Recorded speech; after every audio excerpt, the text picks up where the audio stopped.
Teman-teman kalian, sesungguhnya zikrullah itu, mengingat Allah itu hendaknya dilakukan setiap saat ya. Kenapa gitu ya? Karena itu merupakan hubungan kita dengan Allah gitu ya. Ala bidzikrillahi tatmainnul qulub. Dengan berzikir kepada Allah itu hati menjadi tenang. Nah, berzikir itu kan, zikir itu artinya ingat ya. Nah, modelnya bagaimana? Modelnya yang diajarin oleh Rasul sebagai nabi, ya bisa mengucap subhanallah, alhamdulillah, atau juga membaca sholawat. Nah, kalau membaca sholawat, dalilnya dari mana? Dalilnya yang sudah kita suka dengar ya, kalau di bacaan ini ya, bacaan khotib ya. Innallah wal malaikatu yusholluna 'alan nabi ya ayyuhalladzina amanu shollu 'alaihi wa sallimu taslima. Setiap zikir itu memiliki keutamaan, tapi semuanya bagus gitu ya. Mungkin ada yang suka baca la ilaha illallah, bagus juga. Kenapa? Ada ini ya, afdolul dzikru fa'lam annahu la ilaha illallah, sebaik-baiknya zikir afdol itu adalah la ilaha illallah. Terus apakah kita yang zikir yang satu lebih baik dengan zikir lain? Yang enggak juga. Ya silakan saja, kita punya kebiasaan zikir apa. Yang jelas yang diajarkan oleh Rasul itu ada banyak. Ada zikirnya itu seperti zikir yang diajarkan kepada Fatimah, baca subhanallah, baca alhamdulillah, baca Allahu akbar. Atau yang dirapel, kalau yang sekarang mungkin dulu ada kiai yang suka ngajarin zikir ya, almarhum Arifin Ilham gitu, Kiai Haji Arifin Ilham. Itu kakak sempat berapa kali tuh ketemu langsung, sempat ngobrol. Subhanallah, emang orangnya tawadu sekali. Subhanallah, itu bener orangnya. Ini banyak hal-hal yang mistis gitu ya, bukan mistis ya, apa ya. Ya emang ini dia orang soleh gitu ya. Dia sendiri cerita kalau pas dia dia lagi bahas tentang burung gitu ya, tiba-tiba datang burung hinggap di badannya dia. Dan kakak yang pernah ngalamin satu kali gitu ya, karena waktu itu lagi ada keperluan gitu ya, dia itu ini bukan klinik, bukan ya, mungkin ya Allah memberikan kelebihan ya, tapi ini kakak menyaksikan sendiri gitu ya, bagaimana waktu itu pernah ada kerjasama gitu ya, dan beliau itu saat itu sangat marah gitu ya. Tapi ini bakal baru pertama kali lihat ya, karena merasa rekan kerjasamanya itu tidak jujur atau ya tidak ini ya. Pas ngobrol tuh lagi bareng-bareng gitu ya, kan beliau membelakangi jendela ya, kakak ngadep jendela gitu ya, banyak orang tuh. Nah terus beliau pada saat itu ada kesepakatan yang nggak disetujui dan beliau marah gitu. Ketika beliau marah itu, di belakangnya itu ada petir tuh gitu, dan lampu mati itu gitu. Kakak ngelihat sendiri gitu. Ya memang ulama ya. Abis itu pas sudah selesai, beliau istighfar ya, karena rekan bisnisnya itu ini ya, ada tidak jujur gitu ya. Abis itu beliau reda, enggak lampunya hidup lagi dan enggak ada petir gitu ya, subhanallah ya. Ini karena beliau orang soleh ya. Nah, beliau sangat ini ya, terkenal mengajarkan kita zikir seperti subhanallah walhamdulillah wala ilaha illallah wallahu akbar gitu ya. Nah terus apakah cuma itu? Juga ada banyak, ada subhanallah wa bihamdi subhanallahil azim, zikir yang menurut timbangan itu berat gitu. Timbangan amal itu ucapan yang singkat tapi berat timbangan amal itu diantaranya. Terus kalau sholawat gimana kak? Nah sholawat itu diantara keutamaannya itu adalah menghapus 10 keburukan, diberi pahala 10 kebaikan, dan diangkat 10 derajat. Jadi masing-masing ada keutamaannya. Jadi Nanti bisa cari di browsing sekarang gampang. Nah, cuman maksudnya adalah penting sekali kita senantiasa menjaga hubungan dengan Allah. Kuatu sila bila, kekuatan hubungan interaksi dengan Allah. Dan inilah resep gitu ya. Resep kenapa kok orang itu disayang Allah itu diantaranya adalah dia dekat sama Allah. Gitu ya. Kalau misalkan kita melihat kalau kakak pernah belajar dulu ya, namanya alamatul habbah, tanda-tanda cinta. Ini berlaku umum gitu ya. Orang itu cinta itu punya tanda-tanda. Apa sih tanda-tandanya? Pertama adalah selalu teringat, gitu ya. Selalu teringat, terkenang, gitu ya. Terus kemudian apa? Sering menyebut-nyebut. Gitu ya. Nah, terus apa lagi? Ada rasa takut dan rasa harap. Ada banyak sih sebenarnya tanda-tandanya. Dan kalau misalkan kita kaitkan tanda-tanda cinta kita kepada Allah, itu harusnya juga memenuhi hal-hal ini. Contohnya adalah yang pertama itu adalah sering mengingat. Jadi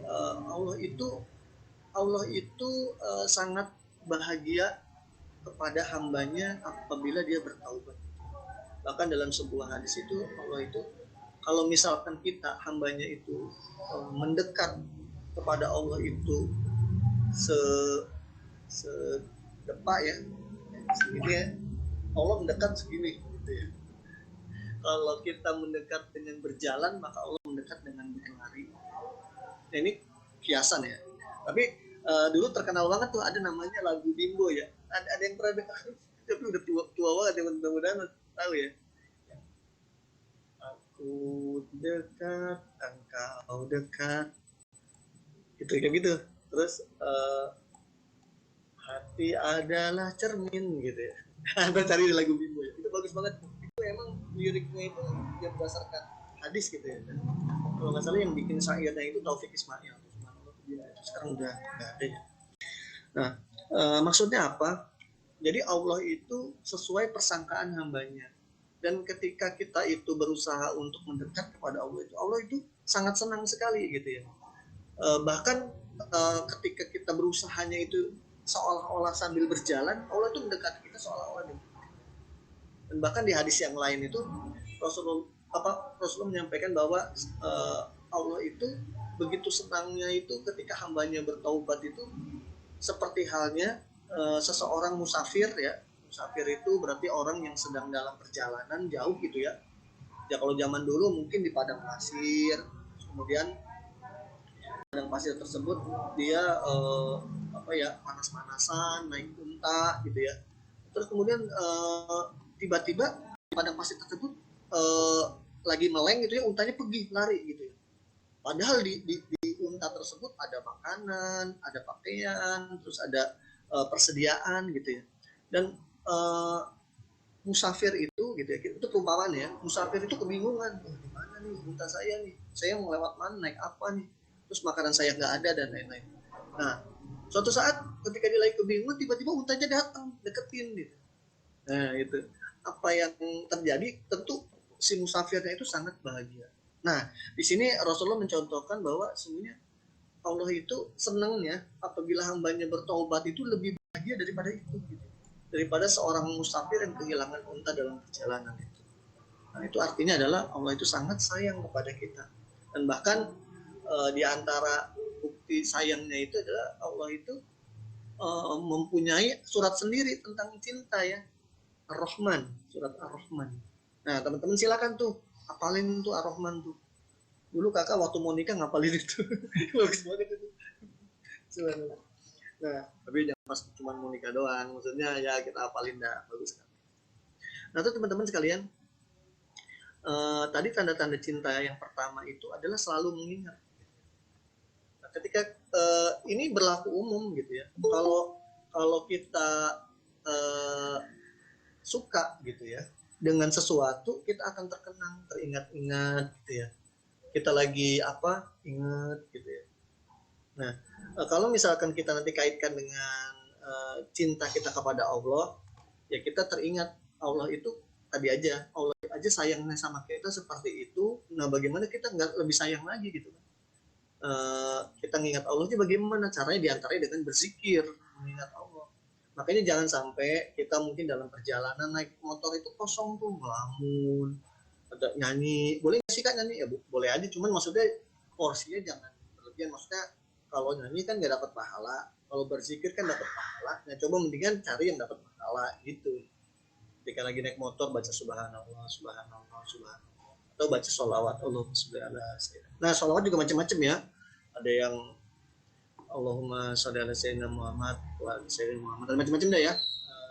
Terus atau bacaan sholawat-sholawat yang dari para ulama gitu ya. Sholawat asgil tuh ya. Kakak masih ingat tuh dulu si Hadis juga baca sholawat asgil ya waktu di masjid ya. Allahumma sholli ala sayyidina Muhammad wa ashkilin zalimin gitu ya. Masih ingat ya? Nah itu sholawat asgil. Nah teman-teman, itu adalah diantaranya, yang pertama adalah selalu ingat. Terus kemudian apa? Selalu menyebut tadi menyebut, habis ingat menyebut dan nyambung tadi ya zikir ya, menyebut. Kalau misalnya kita tidak hanya kita ingat kepada Allah, bahwa sesungguhnya itu dalam Islam itu ada yang namanya ihsan. Ihsan itu adalah kita merasa bahwa Allah itu ibadah ya, kita tuh seolah-olah beribadah itu melihat Allah gitu. Jadi kita tuh ibadah itu khusyuk gitu ya, seolah-olah kita bisa, ya ini perumpamaan ya, seolah-olah kita melihat Allah atau kita ngerasakan Allah dan gitu ya. Tapi kalaupun kita nggak bisa melihat Allah, dan pasti kita tidak bisa gitu ya, yakinlah bahwa Allah itu melihat kita. Nah itu namanya ihsan, ma'iyatullah, merasakan bahwa Allah itu membersamai kita. Nah ketika kita merasa bahwa Allah itu membersamai kita, tentu kita akan hati-hati gitu ya. Apakah mungkin seorang yang dibersamai oleh Allah, terus Allah merasa bahwa Allah senantiasa mengawasi, dia akan melakukan perbuatan maksiat? Nah itu tentu akan enggak ya, mudah-mudahan enggak. Nah terus apa lagi? Terus ada namanya rasa khauf dan roja, rasa takut dan rasa harap gitu ya. Nah ini mungkin juga pasangan-pasangan yang pacaran gitu ini punya hal-hal itu, karena ini sifatnya ini ya umum gitu ya, dimensinya umum. Tadi ada teringat-ingat, sering menyebut, terus kemudian rasa takut dan cemas, khauf dan roja. Takutnya apa sih? Takutnya ditinggal gitu ya. Kalau kita misalnya mungkin kalau yang kita melihat yang pasangan-pasangan gitu ya, pacaran terus kemudian takut ditinggal gitu ya. Nah itu namanya khauf gitu. Misalkan kenapa sih jemput melulu gitu, jemput melulu. Misalkan kita punya teman tuh lagi bucin misalkan, mau ke sono dianterin, mau ke sono dianterin. Emang lu gak ada kesibukan lain? Kita main yuk, nongkrong-nongkrong. Enggak bisa nih. Kenapa sih? Ya gue gak enak nih, ntar ini dah gitu. Takut ditinggal. Atau yang lain misalkan apa ya, mesti ada jam-jam mesti SMS, mesti apa, itu bagian dari kita. Terus ada lagi namanya roja. Roja itu berharap. Saya kalau berbuat ini dia lebih sayang. Nah, apa namanya, kita berbuat misalkan dengan kita nganterin atau dengan kita mengucapkan apa namanya perhatian, kita bisa disayang gitu ya. Nah itu namanya roja, berharap. Nah untuk amalan dengan tidak hanya dengan manusia, seharusnya dengan Allah pun juga begitu. Kita ada namanya rasa khauf, kita rasa takut gitu ya, takut ya Allah ini jangan-jangan Allah redo nggak ya gitu ya. Tapi kita harus yakin bahwa Allah itu insya Allah mengabulkan doa kita. Tapi kita harus takut juga ya, saya belum banyak nih amal saya hari ini. Nah di sisi lain ada namanya tadi yang roja, roja itu berharap. Itu terus kemudian nyambung lagi tadi masalah mengingat Allah itu dalam apa, salah satu ayatnya Bismillahirrahmanirrahim, laqad kana lakum fi rasulillahi uswatun hasanah, sungguh telah ada dalam diri Rasul itu suri teladan liman kana yarjullah wal yaumil akhir, kepada siapa yang berharap berjumpa dengan Allah dan hari akhir. wa dzakarallaha katsira, dan dia banyak mengingat. Jadi kalau misalkan kita ingin bertemu dengan Allah, itu diantaranya adalah pertama kita harus mengikut Rasul. Kita jadikan Rasul itu sebagai teladan. Kenapa tadi kan disebutkan liman kan laqad kana lakum fi rasulillahi uswatun hasanah liman kana yarjullah wal yaumil akhir wa dzakara. Jadi kita mencintai Rasul. Bagaimana cara mencintai Rasul? Ya menjalankan apa yang Rasul ajarkan. Terus apa lagi? Berharap nanti bisa berjumpa dengan Allah. Jadi kebahagiaan seorang itu ketika masuk surga itu ternyata nggak cuma ini ya. Pokoknya di surga itu kan kenikmatan banyak banget ya. Kita juga mungkin nggak kebayang kali ya. Kalau sekarang mungkin kita makan makanan yang enak apa ya? Mungkin teman-teman udah pernah makan apa ya? Kayak saburi gitu ya, sabu haji ya. Belum. Belum ya. Saburi. Cilele kap, cilele. Hah? Cilele. Jadi kalau restoran kayak gitu tuh ya, saburi itu yang kan dia ada paket-paketnya tuh kayak gitu. Jadi orang nih duduk bayar paket, terus ntar dia dikasih waktu gitu ya, ada 2 jam atau 1,5 jam atau 1 jam, terus habis itu dia milih makanan ini apa, terus ada daging ntar dicemplungin kayak begitu, terus bisa masak sendiri, bisa makan, kalau udah habis bisa keliling lagi sampai dengan batas waktu. Nah begitu aja udah enak gitu ya. Mungkin kalau yang di sini mungkin kayak apa ya, ya makanya makanan yang enak deh ya, ada pizza, ada apa ya, ada burger, mungkin ada apa gitu, sushi atau apa. Nah tapi pastinya kenikmatan di surga itu jauh lebih besar daripada itu gitu ya. Bahkan di surga itu yang diharamkan itu pun jadi halal gitu ya. Ajaib ya. Jadi di dunia haram itu ya haram gitu, kayak homer haram, tapi di surga homer jadi halal. Itu bisa jadi halal karena memang diambil yang tidak baiknya diambil dan yang jadi baik-baik aja.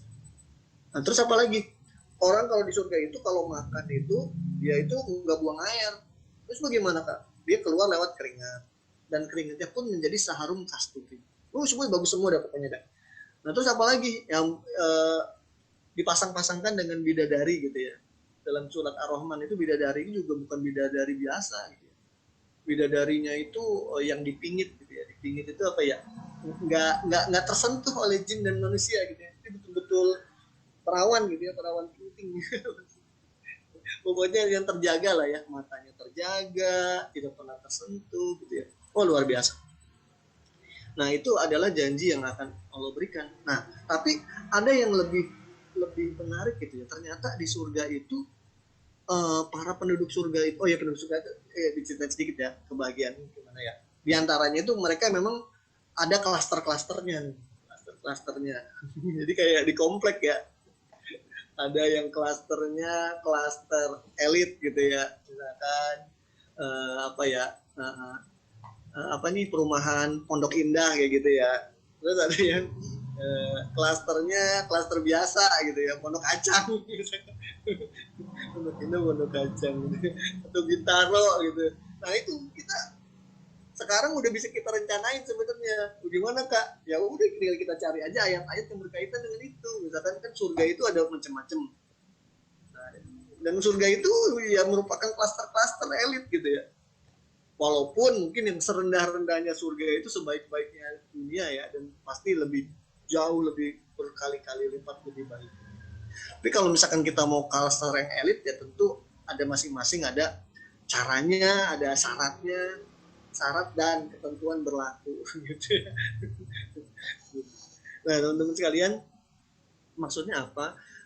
Dari keseluruhan di sana ngapain aja? Di antaranya di sana itu kalau mereka tuh santuy-santuy, jadi orang di surga itu ngomongnya juga disampaikan dalam ayat itu apa, saling mengucapkan salam, terus mereka nongkrong ngobrol sambil cerita gitu ya. Mungkin kalau yang ketemu nih anak SMA 5 nih, alumni nih misalkan, dulu ya kita ya di SMA 5 tuh di Rohis enak banget ya. Iya gitu. Terus ya mungkin kurang lebih ya, tapi kira-kira ya diskusi ada yang ada ngobrol-ngobrol gitu. Si itu, iya si Patut, si ini. Si Patut kemana ya? Kok nggak ada di sini gitu. Wah, kalau nggak ada di sini di mana nih? Jangan-jangan di neraka dong, gue bilang ya mungkin bukan Patut ini lah ya. Dia soalnya. Oh iya nih ya. Nah, akhirnya makanya itu pentingnya berteman dengan orang soleh gitu ya. Berteman dengan orang soleh itu kelebihannya apa? Kelebihannya itu dia bisa ngajak kalau misalkan ada yang kecemplung gitu ya kan neraka tuh, terus dia masih ingat, oh iya ada yang ini nih, dia berdoa, ya Allah masih ada teman saya nih yang masih nyemplung nih. Terus si A lah, sebutlah si A gitu, nggak enak kan ya. Terus si A di mana nih, nggak ada nih di klaster Pondok Indah, nggak ada di klaster Pondok Kacen, nggak ada juga, di mana ya gitu. Jangan-jangan kecemplung lagi deh gitu. Akhirnya dicari, ternyata cari, wah ada yang udah gosong di bawah, udah ini ya, udah gosong hitam gitu ya. Ternyata apabila kita berteman dengan orang soleh, dan diantaranya ini teman-teman keutamaan, berkumpul dengan orang soleh itu bisa akan membantu kita nanti di rumah. Sebelumnya dimasukin dulu ke telaga Al-Kautsar, yang hitam jadi balik lagi putih, bersih lagi. Nah terus apa lagi tadi? Ternyata kenikmatannya itu bukan itu doang. Jadi kenikmatan terbesar dari penduduk surga itu bukan cuma makan yang enak, terus yang mungkin dapat pasangan bidadari yang sangat cantik, cantiknya luar biasa gitu. Terus kemudian santuy-santuy kayak tadi. Terus ternyata apa? Keutamaan yang terbesar itu adalah mereka bisa berjumpa dengan Allah langsung. Oh, ini. Jadi bahkan dikisahkan itu ketika penduduk surga itu misalkan yang udah habis gosong tadi ya nih, habis gosong nih, habis cemplung nih, udah dibolak-balik di neraka nih, keluarin nih. Nah, terus dia masuk surga nih di telaga Al-Kautsar, terus dia ngomong masuk, seneng banget dia. Karena ketika dia masuk surga itu dia udah nggak terasa tuh, udah bekas digosong-gosongnya berapa tahun, beribu tahun kali ya, tuh berapa tahun, udah nggak terasa, udah bahagia.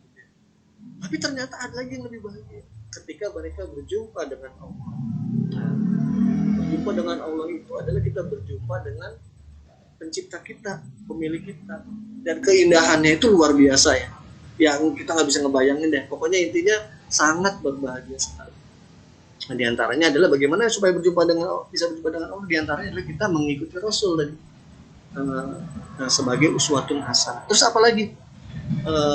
Wa dzakarallaha katsira, ingat kepada Allah dengan banyak. Nah, makanya kita mesti sering-sering berzikir supaya nanti ketika kita ingat sama Allah itu, mudah-mudahan juga Allah mengingat kita, menerima taubat kita ya. Bahkan dalam sebuah hadis itu, kalau misalkan kita ingatnya sendirian, maka Allah juga ingat. Tapi kalau misalnya kita ingatnya ketika dalam ingat dalam sebuah grup, maka Allah juga membangga-banggakan kita di hadapan para malaikat. Makanya nanti ada orang-orang itu yang dia itu sebenarnya nggak di dunia itu terkenal, tapi di malaikat nggak ada yang tahu tuh, penduduk langit nggak ada yang tahu, penduduk bumi tahu, penduduk langit nggak ada yang tahu. Jadi ketika ruh itu kan setelah dicabut dibawa ya ke langit ya. Tanya ini mayatnya siapa nih? Ini ruhnya siapa nih? Oh si A. Si A siapa ya? Nggak tahu, saya juga nggak tahu. Jadi ada memang orang itu dia terkenal mungkin di dunia, tapi penduduk langit nggak ada yang kenal gitu ya. Kenapa nggak ada yang kenal ya? Karena dia nggak pernah interaksi sama penduduk langit ya, dengan Allah gitu ya. Dengan kan amalan kita kan naik ke atas gitu ya, lewat tuh malaikat ini lewat gitu. Tapi ada orang yang memang dia nggak terlalu terkenal di dunia, tapi dia terkenal oleh penduduk bumi, tapi terkenal oleh penduduk langit. Dan ketika dia itu lewat gitu ya, si ini nih terkenal. Nah, bagaimana supaya itu diantaranya adalah ya tadi, bagaimana mengingat Allah dengan sebenar-benarnya, dengan sebaik-baiknya. Wa dzakarallaha katsira, banyak mengingat Allah. Nah, teman-teman sekalian, penting sekali kita dalam kegiatan kita senantiasa mengingat Allah gitu ya. Ya mungkin lagi naik motor, apa sih susahnya sih baca subhanallah, alhamdulillah, ya. Atau apa aja gitu ya. Ketika kita uh, mengucap itu, jadi kita justru akan munculnya rasa syukur gitu ya. Misalkan bahkan ketika kita menerima ujian, menerima apa namanya kebahagiaan, juga ada sunnahnya untuk membaca. Kalau untuk menerima kebahagiaan baca alhamdulillah, dinikmati tatimus sholihat, apa namanya, segala puji bagi Allah yang dengannya itu sempurnalah kebaikan ini. Terus kalau kita lagi musibah apa? Alhamdulillah ala kulli hal. Alhamdulillah segala puji bagi Allah atas segala sesuatu dalam kegiatan, apa dalam berbagai hal, atas segala ala kulli hal. Nah teman-teman sekalian, apapun yang terjadi, mungkin dalam kondisi kita yang berat, mungkin berat ekonomi, berat masalah ujian apa nih kuliah, atau mungkin berat yang lain-lain gitu ya, senantiasalah kita menjaga hubungan ini dengan apa namanya keterikatan dengan Allah. Makanya orang-orang yang utama itu ya disebutkan kalau dalam Al-Baqarah apa, radhiyallahu anhum wa radu an, mereka itu ridho dengan Allah dan Allah pun ridho. Atau dalam surat Al-Maidah ya, yuhibbuna, mereka itu mencintai Allah dan Allah pun mencintai mereka. Jadi maksudnya apa? Maksudnya adalah ketika kita itu ikhlas dengan apa yang Allah tentukan, kemudian kita senantiasa mendekatkan diri jiwa kita, hati kita mengingat Allah gitu ya, maka Allah pun nanti akan ridho dengan apa yang kita lakukan, dan Allah akan menjaga kita supaya kita tidak tergelincir gitu. Mungkin berapa sering sih kita mungkin ketemu, bahkan ada seorang sahabat. Jadi seorang sahabat ini dia habis ngelihat aurat wanita gitu ya. Terus kemudian dia kejedot gitu ya. Gitu. Terus kemudian apa namanya luka gitu. Terus dikasih tahu bahwa itu bisa jadi itu apa namanya azab yang disegerakan gitu ya. Jadi bisa jadi memang kita ujian yang kita hadapi itu mungkin bagian dari penggugur dosa kita dalam bentuk sesuatu yang disegerakan oleh Allah. Dan bisa jadi juga apabila kita kok kayaknya kok apa namanya kita kok hari ini kok gampang banget. Bisa jadi itu Allah memudahkan kita di hari itu. Mungkin bisa jadi karena kita zikir kita atau amalan kita yang lain, mungkin sedekah kita atau yang lain-lain. Tapi yang segampang-gampangnya itu kita nggak mampu sedekah, nggak punya duit kak, boro-boro kak buat sedekah, buat kuliah aja susah gitu. Ya udah, apa yang bisa kita lakukan? Kan kita punya lisan, kita bisa berzikir. Kan kita punya mulut, kita bisa tersenyum. Itu bagian dari sedekah. Kalau berzikir nggak pakai duit, senyum nggak pakai duit, kan banyaknya. Terus apalagi kita bisa mengikhlaskan diri. Ya setiap malam ada seorang sahabat itu yang mungkin ada kisahnya ya, tahu ya bagaimana seorang sahabat itu yang apa namanya, Rasulullah dalam sebuah majelis itu bilang nih telah bergabung bersama kita salah seorang penduduk surga, penghuni surga. Padahal terus para sahabat nengok ada yang baru datang itu terlambat. Besok lagi juga sama, ini nanti udah familiar kan, telah bergabung dengan kita salah seorang ahli surga sampai 3 kali gitu.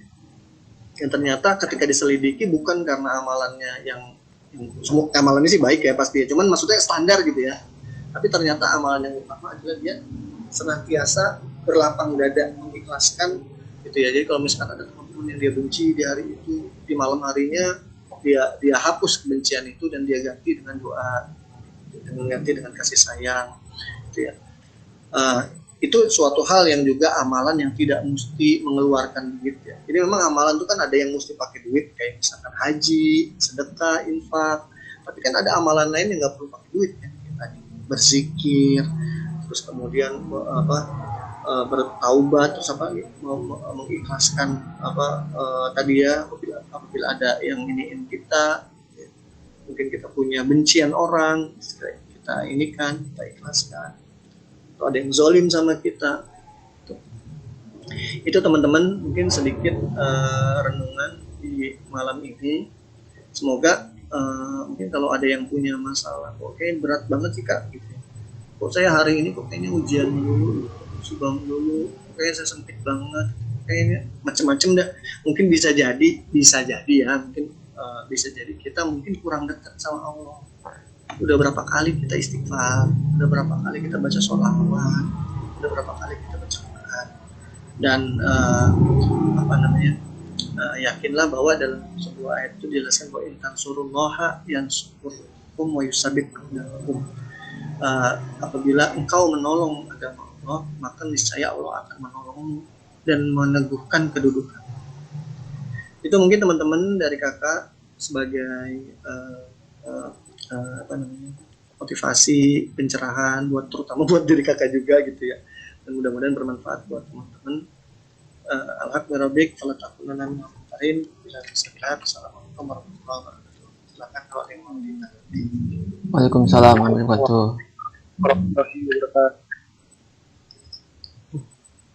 Silakan yang mau nanya silakan.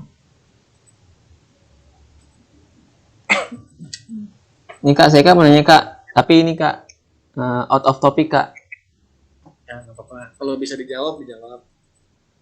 Jadi saya tuh mau nanya tentang ini kak, tentang sholat jamaah. Biasanya kan sholat jamaah itu kan ada yang lewat ya kak depan kita, misalnya ada anak kecil gitu lewat. Nah itu hukumnya wajib nggak sih kak untuk ngehalang dia gitu supaya nggak lewat? Ya sebenarnya kalau zaman dulu itu ini malah lebih ekstrim ya. Jadi itu di depan tempat sujud kita itu diharamkan untuk lewat gitu ya. Boleh ditebas malah pakai pedang, ekstrim gitu ya. Cuman ya kalau saat ini ya dihalangi aja pakai tangan ya, diginiin gitu ya. Nah bagusnya gimana? Pakai sutra itu ya. Kalau ada sutra yang di masjid-masjid itu yang kayak kayu itu tuh taruh di depan. Atau pakai sajadah, kan sajadah juga pembatas ya. Jadi intinya membuat batasan. Nah terus gimana posisinya kalau ini ya, makanya kalau sholat itu bagusnya berjamaah biar dia baris gitu kan ya. Kadang-kadang kayak gitu kan biasanya pas lagi sholat ini lagi nyepi kemana orang nggak lihat. Tapi kalau berjamaah kan biasanya kan masih agak mikir-mikir tuh, orang tuh jangan, yang lain juga pasti ngalangin kan. Tapi kalau memang ininya sih bagusnya kita tangan kita diinin ya, dihalangin di itu aja diangkat gini gitu ya, biar nggak lewat. Atau kalau ada sutra tadi pakai sutra atau pakai sajadah bisa juga, pembatas bahwa dia jangan lewat situ. Karena biasanya suka lewat itu kan anak-anak ya, kadang-kadang anak-anak kurang ngerti. Nah itu yang masalah. Karena namanya bocil ya, susah juga kalau bocil. Tapi kak katanya kalau jamaah gitu kak, kata poin utamanya itu ada di imam kak. Jadi imam itu nggak ada yang boleh lewatin gitu. Gimana tuh kak? Poin utamanya gitu nggak boleh lewatin. Oh ini sholat jamaah, maksudnya sholat jamaahnya masih jalan gitu ya? Iya. Lagi masih jalan. Ya sebenarnya itu tadi kita nggak boleh lewat. Ya walaupun jamaah ataupun lagi sunnah gitu ya, itu tetap nggak boleh melewati tempat sujud kita tuh nggak boleh. Nah itu itu kita mesti ngasih tahu juga tuh kalau ada anak kecil nggak boleh lewat. Ya. Tapi bukan berarti ini kadang-kadang juga ini ya teman-teman ya, gara-gara anak-anak kecil ini suka teriak-teriak, suka nggak karuan gitu ya, akhirnya orang-orang suka ngelarang tuh anak kecil tuh, berisik banget gitu ya, udah nggak usah pada sholat di sini. Nah suka dengar kayak gitu tuh. Iya. Bercanda dulu, jangan sholat di sini. Nah itu kurang bagus. Kenapa? Kalau beneran yang nggak pada sholat di situ sepi masjidnya, ntar anak mudanya bagaimana? Kan daripada dia main di lapangan mendingan dia sholat. Ya kalaupun dia bikin keributan ya bagusnya memang remaja masjid ataupun marbot ataupun pengurus masjid mengatur. Caranya bagaimana? Yang udah diterapin ya di beberapa masjid yang cukup sukses ya. Itu adalah biasanya gini, pas lagi sholat jamaah, tahap pertama adalah ada petugas yang memang nggak ikutan sholat jamaah. Gitu ya. Mungkin dia berdua gitu ya. Tugasnya ngapain? Nah, tugasnya ngerapiin tuh anak-anak yang kecil-kecil jangan pada di depan, kan sapnya bagus kan, urutannya kan sap ikhwan dewasa, ikhwan anak ya kan. Nah tuh anak-anak tuh ditarik ke belakang tuh biar nggak pada rese gitu kan. Nah, di belakang baris, habis itu kan baru ya akhwat.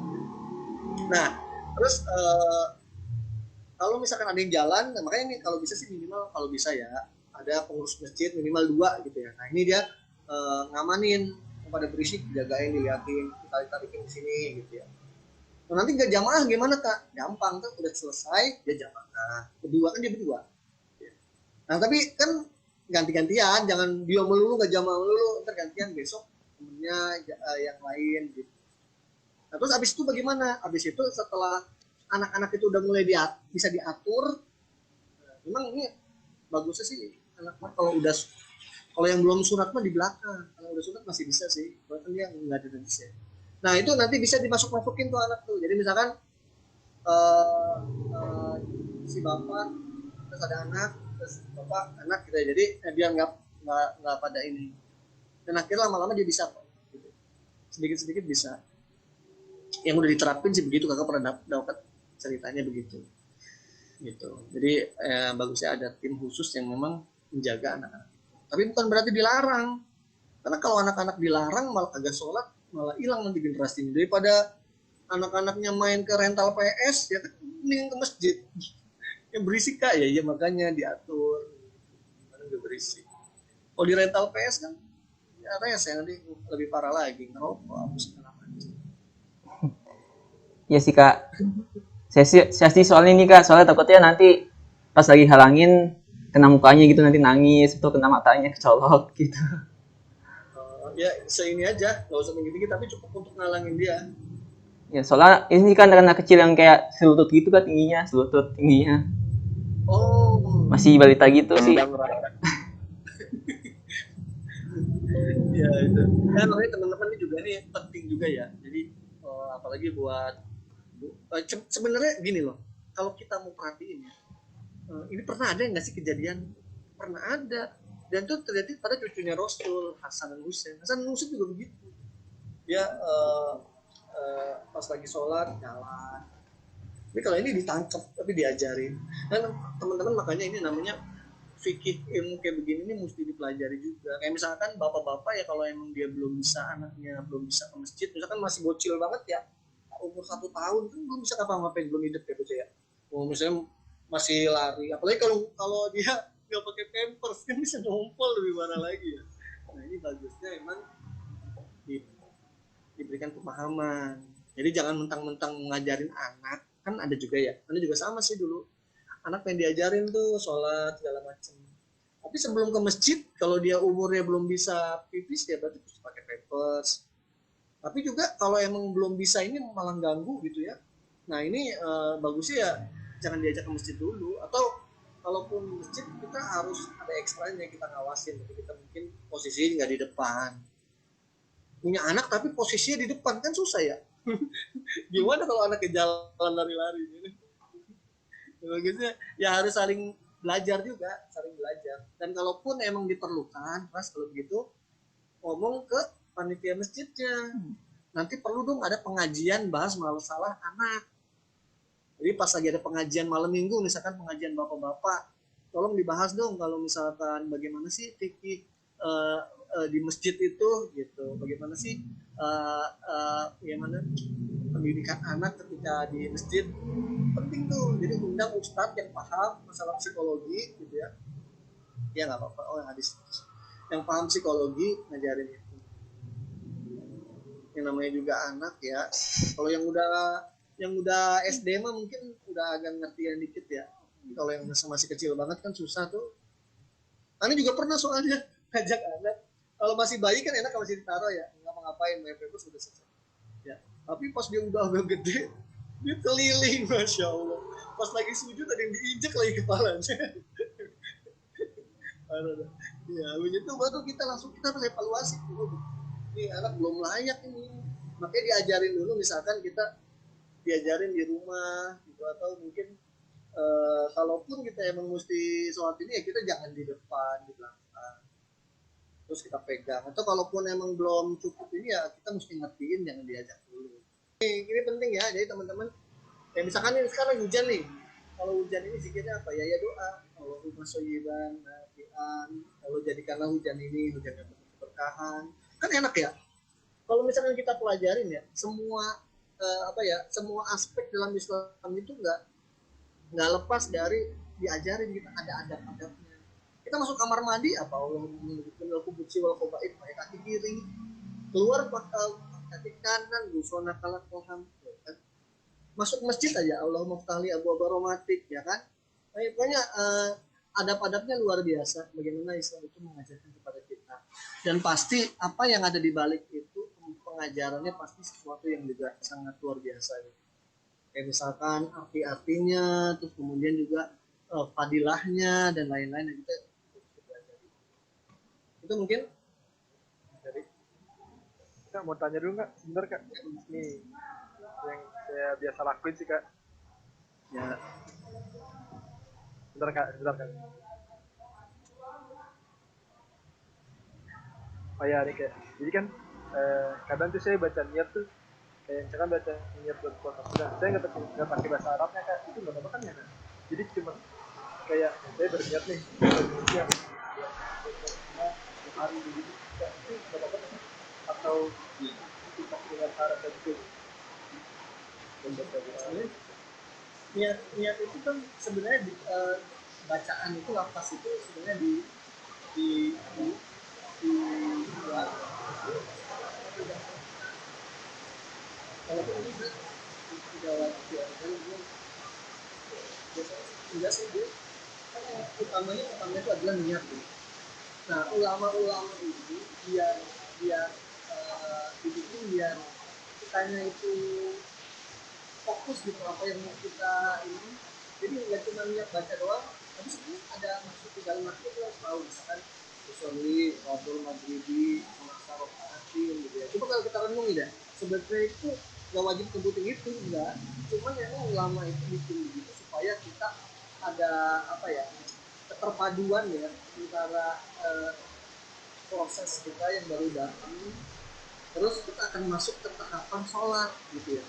Nah ini jangan sampai kita masih mikirin ini sampai gitu. Sorry aku berniat sorry sholat fardu maghrib 3 rakaat menjadi makmum karena Allah itu berusaha kita membuat keterpaduan kita bersiap mau sholat nih. Sholatnya apa sih? Sholat fardu, sholat maghrib berapa rakaat 3 rakaat sebagai makmum kan Allah gitu. Tapi kalau itu ya nggak usah dilisani di dalam hati. Kalau bisa pakai bahasa Arab lebih bagus, tapi nggak wajib sih.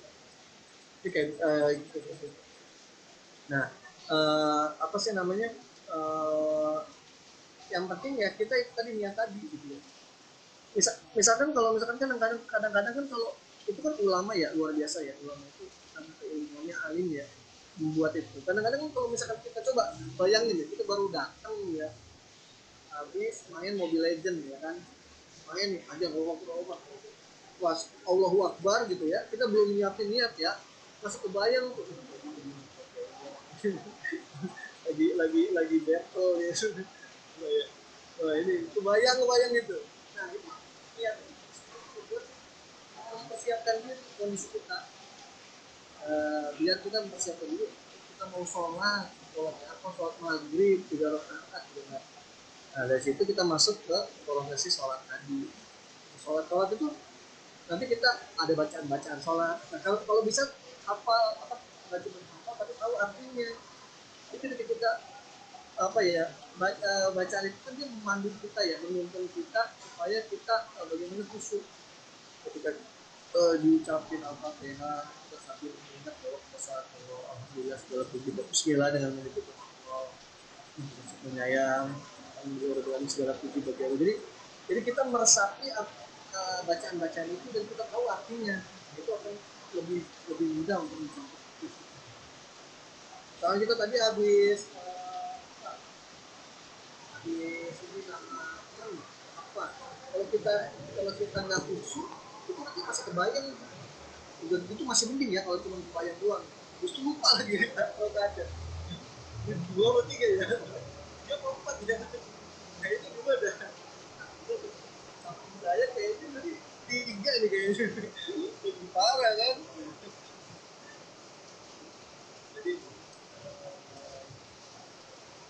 sekali untuk ya, dan yang diajarkan oleh ulama ya seperti itu ya nggak wajib, tapi kalau misalkan bisa kita ikuti akan sangat baik. Kenapa? Karena itu mencoba mempersiapkan diri itu sebelum mulai aktivitas sholat dengan fokus itu, dan mengeluarkan dari pemikiran yang sebelumnya masih nempel kita sebelum gitu sih. Semoga terjawab juga. Baik Kak, terima kasih Kak. Lumayan kalau kita gambaran lah ya. Soalnya pernah kan saya dapat gitu ya dari pelatih basket saya, dia bilang kita tuh kalau lihat sebenarnya nggak usah coba nggak usah baca itu gitu. Jadi kalau misalnya kita mau sholat nih, terus di hati kita mau diniat mau sholat, kita nggak sholat aja sebenarnya nggak apa-apa gitu Kak. Buat pakai baca niat gitu katanya gitu. Kalau nggak mau ngelakuin sesuatu gitu kayak niat wudhu gitu. Gitu Kak. Iya gitu. Iya betul. Cuman ya itu kalau misalkan jadi ulama itu mencoba ini biar kita tuh ya misalkan habis main basket terus kita eh ya. Tapi eh, kita apa sih namanya ya?